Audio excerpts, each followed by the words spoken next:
پاکستان رواں مالی سال کے پہلے 6 ماہ میں IMF کی بڑی شرائط پوری کرنے میں کامیاب رہا۔ وزارت خزانہ کی جانب سے موجودہ مالی سال کے پہلے 6 ماہ کے اخراجات و آمدن کی تفصیلات جاری کی گئی ہیں، جس کے مطابق پاکستان پہلے 6 ماہ میں IMF کی بڑی شرائط پوری کرنے میں کامیاب رہا۔ رپورٹ کے مطابق 2900 ارب روپے کے ہدف کے مقابلے میں پرائمری سرپلس 3600 ارب روپے تک پہنچ گیا۔ چاروں صوبوں نے 750 ارب ہدف کے مقابلے 776 ارب سرپلس بجٹ دیا۔ صوبوں نے 376 ارب ریونیو ہدف کے مقابلے میں 442 ارب ٹیکس جمع کیا۔ وزارت خزانہ کی تفصیلات میں بتایا گیا ہے کہ 6 ماہ میں FBR کو ٹیکس ریونیو میں 384 ارب شارٹ فال کا سامنا ہوا۔ 6009 ارب ہدف کے مقابلے 5624 ارب روپے ٹیکس جمع کیا گیا۔ تاہم کے زرعی آمدن پر ٹیکس پر عمل درآمد سے ریونیو میں مزید اضافہ متوقع ہے۔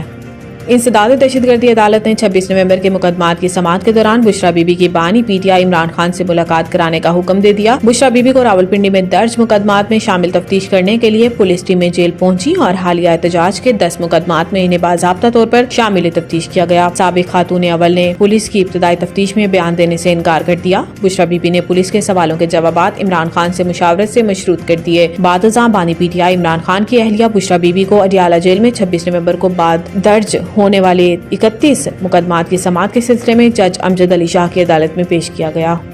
وزیر اطلاعات پنجاب عظما بخاری نے کہا ہے کہ ثوابی کے جلسے میں زہریلی تقریروں کے سوا کچھ نہیں ہوگا۔ خیبر پختونخوا کی عوام کو 12 سال میں صرف فتنہ اور فساد ملا ہے۔ لاہور میں پریس کانفرنس کرتے ہوئے صوبائی وزیر عظما بخاری کا کہنا تھا کہ پاکستان کی عوام آج یوم تعمیر اور ترقی منا رہے ہیں، دوسری طرف سیاسی ٹولہ یوم سیاہ منا رہا ہے، ان کے پاس سوائے رونے دھونے کے اور کچھ نہیں۔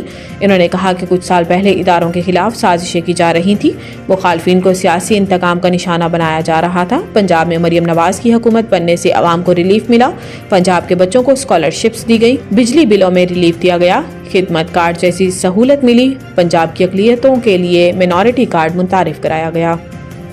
امریکی جج نے صدر ڈونلڈ ٹرمپ کو US ایڈ کو مکمل ختم کرنے سے روک دیا۔ غیر ملکی میڈیا کے مطابق جج کارل نکولس نے 2200 ملازمین کو جبری رخصت پر بھیجے جانے پر عارضی پابندی لگا دی۔ میڈیا رپورٹس میں بتایا گیا ہے کہ جج نے ایجنسی کے تقریباً تمام اوورسیز ملازمین کو 30 روز میں واپس بلانے کے خلاف حکم جاری کیا تھا، جس پر یونین نے عدالت سے درخواست کی ہے کہ ٹرمپ نے اقدام کے لیے کانگریس سے اجازت نہیں لی، اس لیے ٹرمپ کا اقدام غیر آئینی اور غیر قانونی ہے۔ کرپشن اور دھوکہ دہی کا الزام لگاتے ہوئے ٹرمپ نے USA ID کو بند کرنے کا حکم دیا ہے۔